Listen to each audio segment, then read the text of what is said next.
দর্শক, ক্ষমতাকে দীর্ঘস্থায়ী করতে যেখানে সরকারের বিভিন্ন পর্যায়ের স্টেক হোল্ডারদের মাধ্যমে সরকারের পক্ষ থেকেই মানুষের মাঝে এরকম একটি ধারণা সৃষ্টি করার চেষ্টা করা হচ্ছে যে মানুষই চায় নাকি বর্তমান অন্তর্বর্তী সরকার ডক্টর মোহাম্মদ ইউনূস 5 বছর ক্ষমতায় থাক।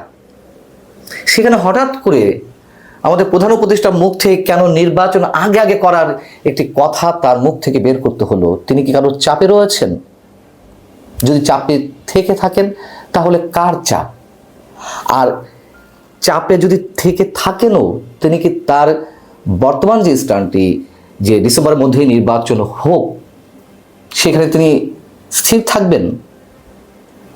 বিষয়টি হচ্ছে যে আমরা তো জানি কিংস পার্টি হিসেবে যেটিকে জানি, জাতীয় নাগরিক পার্টির কোনো নেতা এমন দাবি করে বসলেন যে তারা দেখতে চান ডক্টর মোহাম্মদ ইউনূসকে 5 বছরের জন্য ক্ষমতায়, এবং সরকারের মধ্য থেকে উপদেষ্টাদের কেউ কেউ স্পষ্ট করে বলতে গেলে স্বরাষ্ট্র উপদেষ্টা মানুষের দোহাই দিয়ে 2 দিন আগে বললেন যে মানুষ চায় বর্তমান সরকার 5 বছর ক্ষমতা থাকুক। এমন একটি অবস্থার মধ্যে শনিবার বিকেলে জাতীয় ঐকমত্য কমিশনের 2 সদস্য তার সঙ্গে বৈঠক করেছেন।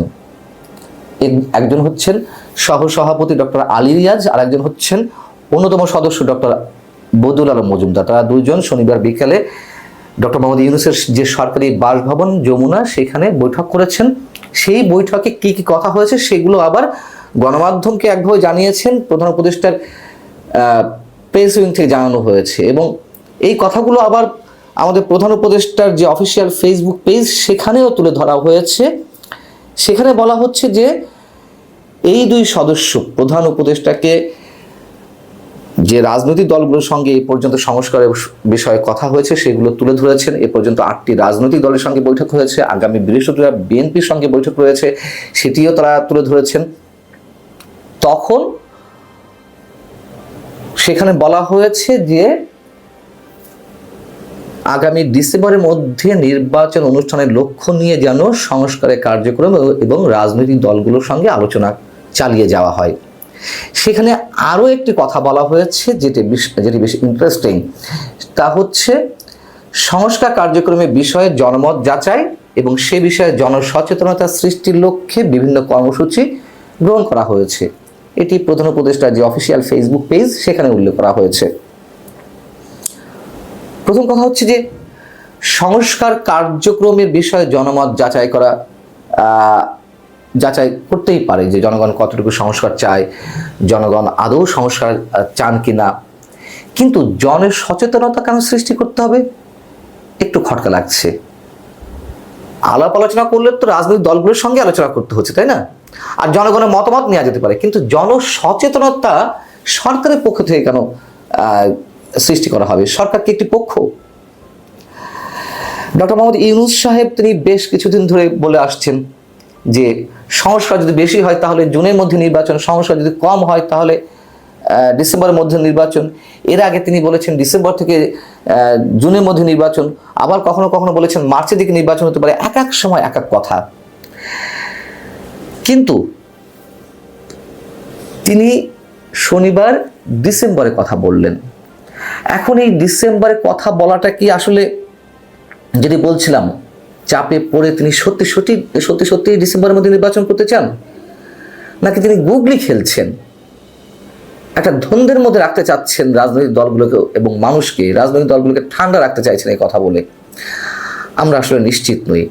তবে যদি সত্যি ডিসেম্বরের মধ্যে নির্বাচন অনুষ্ঠানের লক্ষ্য নির্ধারণ করে থাকে সরকার বা ডক্টর মোহাম্মদ ইউনূসের পক্ষ থেকে যদি এটি ধারণা দেওয়া হয়ে থাকে সংস্কার কমিশনের সদস্যদেরকে, তাতে অবাক হওয়ার কিছু থাকবে না। অবাক হওয়ার থাকবে না এই জন্য যে ভারত সহ আন্তর্জাতিক বিভিন্ন রাষ্ট্রের নির্বাচনের জন্য চাপ বাড়ছে। বিশেষ করে ভারতের যে ভূমিকা আমাদের সামনে আস্তে আস্তে ধীরে ধীরে স্পষ্ট হচ্ছে। তারা ট্রান্সশিপমেন্ট বাতিল করে দিল, তার আগে শেখ হাসিনা ইস্যুতে তারা তো নানান ধরনের কথাবার্তা বলে আসছেন, এবং বর্তমান সরকারের সঙ্গে কোনো সম্পর্ক নয়, নির্বাচিত সরকারের সঙ্গে সম্পর্ক, এই কথা সে দেশের সেনাপ্রধান থেকে শুরু করে বিভিন্ন রাজনৈতিক দলের নেতৃবৃন্দ, মোদী সরকারের পক্ষ থেকে নানানভাবে স্পষ্ট করা হয়েছে। এমনকি গত বুধবার ভারতের পররাষ্ট্রমন্ত্রী এস জয়শঙ্কর তিনিও স্পষ্ট করে বলে দিয়েছেন, যখন তার কাছে জানতে চাওয়া হলো ভারত এবং বাংলাদেশের দুই সরকার প্রধানের মধ্যে বৈঠকে কি মেসেজ, সেইখানে তিনি বলেছেন যে ভারতের সঙ্গে সম্পর্ক হচ্ছে বাংলাদেশের জনগণের। সরকারের কথা তিনিও সেখানে উল্লেখ করেননি, অর্থাৎ বর্তমান সরকারকে স্বীকৃতি দিতে চাইছে না, এটি স্পষ্ট। এখন ভারত বললেই কি সবকিছু হবে? না, ভারত বললেই সবকিছু হবে না। তবে ভারতের পক্ষ থেকে যে চাপগুলো আমাদের সামনে আসছে, ট্রান্সশিপমেন্ট বাতিল করা হলো, যদিও পররাষ্ট্র মন্ত্রণালয় থেকে দাবি করা হয়েছিল যে এটি সে দেশের ব্যবসায়ীদের কারণে বাংলাদেশের ব্যবসায়ীদেরকে ট্রান্সশিপমেন্ট সুবিধা দিচ্ছে না, কিন্তু পরবর্তীতে ভারতের বিভিন্ন পর্যায়ে কূটনৈতিক সূত্রগুলো থেকে যে খবরাখবরগুলো আমরা পাচ্ছি যে এটি আসলে সেভেন সিস্টার্সকে কেন্দ্র করে চীন সফরের সময় শি জিনপিং এর সামনে আমাদের প্রধান উপদেষ্টা যে মন্তব্য করেছেন, সেটার জের হচ্ছে ট্রান্সশিপমেন্ট বাতিল করে দেওয়া। এখন এর বাইরে আরো কিছু নিশ্চয় আছে, আমরা ধারণা করতে পারি, তার কারণ তারা তো শেখ হাসিনা ইস্যুতে এখনো পর্যন্ত অনড় রয়েছে, তারা বর্তমান সরকারের উপরে কোনোভাবেই আস্থা রাখতে পারছে না। এবং এস জয়শঙ্কর সেখানে তো আরো একটি কথা বলেছিলেন যে বাংলাদেশে মৌলবাদের যে উত্থান, সেই মৌলবাদী শক্তি তাদের জন্য উদ্বেগের। এবং আমি বরাবরই বলে আসছি যে ভারতের সঙ্গে বাংলাদেশের যে 5,000 কিলোমিটার বেশি সীমান্ত, প্রায় 5,000 কিলোমিটার, সেটিকে তারা টেনশনের মধ্যে রেখে কোনো ধরনের রাজনৈতিক সম্পর্ক বাংলাদেশে কারোর সাথে করবে না। তাদের আস্থার জায়গা হচ্ছে আওয়ামী লীগ, এটি চরম বাস্তবতা। কারণ এই কথার পরিপ্রেক্ষিতে যে যেভাবেই ব্যাখ্যা করুন না কেন, বাস্তবতা হচ্ছে এটি। এবং এই যে চাপ, আবার আমরা শুনলাম যে ভারত থেকে যে প্রায় 1500 মেগাওয়াট বা 1600 মেগাওয়াট বিদ্যুৎ আমদানি করা হয়, গৌতম আদানির বিদ্যুৎ, সেই বিদ্যুতের একটি কেন্দ্র বসে গেছে দুদিন আগে, সেখান থেকে বিদ্যুৎ সাপ্লাই বন্ধ হয়ে গেছে। আবার শনিবারে এসে দ্বিতীয় ইউনিট যেটি, সেটিও নাকি বসে গেছে। এখন বসে গেছে এরকম শোনা যাচ্ছিল কারিগরি ত্রুটির কারণে, সেজন্য বাংলাদেশের বিদ্যুৎ সাপ্লাই বন্ধ। যদিও আবার শোনা গেছে যে একটি ইউনিট সচল হয়েছে, হতে পারে এটি। আবার গুঞ্জন আকারে ছড়িয়ে পড়েছিল যে এটিও ভারতের একটি চাপ, ট্রান্সশিপমেন্ট বন্ধ করেছে, বিদ্যুৎ বন্ধ করবে। এখন চুক্তির মধ্যে থেকে তারা বন্ধ করতে পারে কিনা সেগুলো বিতর্কের বিষয় বা আলোচনা সাপেক্ষে অনেক কিছুই মন্তব্য করা যেতে পারে, কিন্তু এই ধরনের গুঞ্জন চলছিল। আমরা জানি না যে এর সত্যতা কতখানি, তবে ভারত চাপে রাখবে।